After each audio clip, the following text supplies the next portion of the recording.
देश में प्रोपेगेंडा फैलाने वाले 6 पाकिस्तानी यूट्यूब चैनलों को भारत की ministry of information and broadcasting के ऑर्डर पर ब्लॉक कर दिया गया है। इसके साथ ही भारत से चलने वाले 10 अन्य यूट्यूब चैनलों पर भी ये कार्रवाई की गई है। इन सभी चैनलों की कुल मिलाकर 68 करोड़ के करीब व्यूअरशिप थी। सरकार का मानना है कि इन चैनलों का इस्तेमाल सोशल मीडिया पर फेक न्यूज़ फैलाने के लिए किया जा रहा था। इसके अलावा देश की आंतरिक सुरक्षा के लिहाज से भी इन चैनलों पर सही बात नहीं कही जा रही थी। भारत के विदेश मामलों, सांप्रदायिक सद्भाव और सामाजिक व्यवस्था को लेकर भी गलत टिप्पणियां इन चैनलों पर की जा रही थी। मिनिस्ट्री की ओर से जारी किए गए स्टेटमेंट के मुताबिक इन चैनलों में से किसी ने भी आईटी रूल्स 2021 के तहत केंद्र सरकार को अपने प्रसारण के बारे में जानकारी नहीं दी थी।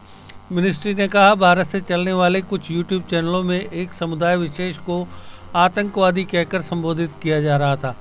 इससे अलग अलग समुदायों के बीच वैमनस्यता पैदा होने का खतरा था। ऐसी सामग्री समाज में उपद्रव और दुर्भावना की स्थिति पैदा कर सकती है।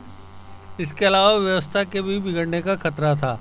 मिनिस्ट्री ने कहा कि ऐसी तमाम चीज़ों को ध्यान में रखते हुए ही इन चैनलों को ब्लॉक करने का फैसला लिया गया।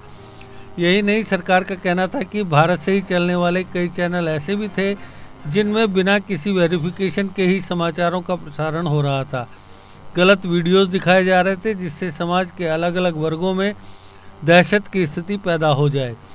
बयान में कहा गया, फेक न्यूज़ के कुछ उदाहरण हैं कि कई बार गलत जानकारी दी गई कि सरकार पूरे भारत में कोरोना के चलते लॉकडाउन लगाने पर विचार कर रही है। इसके चलते माइग्रेंट लेबर्स में डर की स्थिति पैदा हुई। इसके अलावा कुछ धर्मों को लेकर भी गलत जानकारी दी गई और उनके अनुयायियों को खतरा होने की बात कही गई। देश की व्यवस्था के भंग होने का खतरा इनके चलते था। मिनिस्ट्री ने कहा कि पाकिस्तान स्थित चैनलों से भारत के खिलाफ सुनियोजित ढंग से गलत सूचनाओं का प्रसारण किया जा रहा था। भारतीय सेना, जम्मू कश्मीर, भारत के विदेश मंत्रालय, यूक्रेन की स्थिति जैसे मसलों पर गलत जानकारी का प्रसारण लगातार किया जा रहा था। मिनिस्ट्री ने कहा कि इन चैनलों का कंटेंट पूरी तरह से गलत पाया गया था। इसके अलावा राष्ट्रीय सुरक्षा, संप्रभुता और देश की अखंडता के लिहाज से भी ये सही नहीं था। जीके अपडेट रहे हमारे साथ। अगर आप ये वीडियो YouTube पर देख रहे हैं तो हमारे YouTube चैनल को सब्सक्राइब करें और बेल आइकन को क्लिक करें। अगर आप ये वीडियो Facebook पर देख रहे हैं तो हमारा Facebook पेज लाइक जरूर करें। For advertisement please contact 7051091811।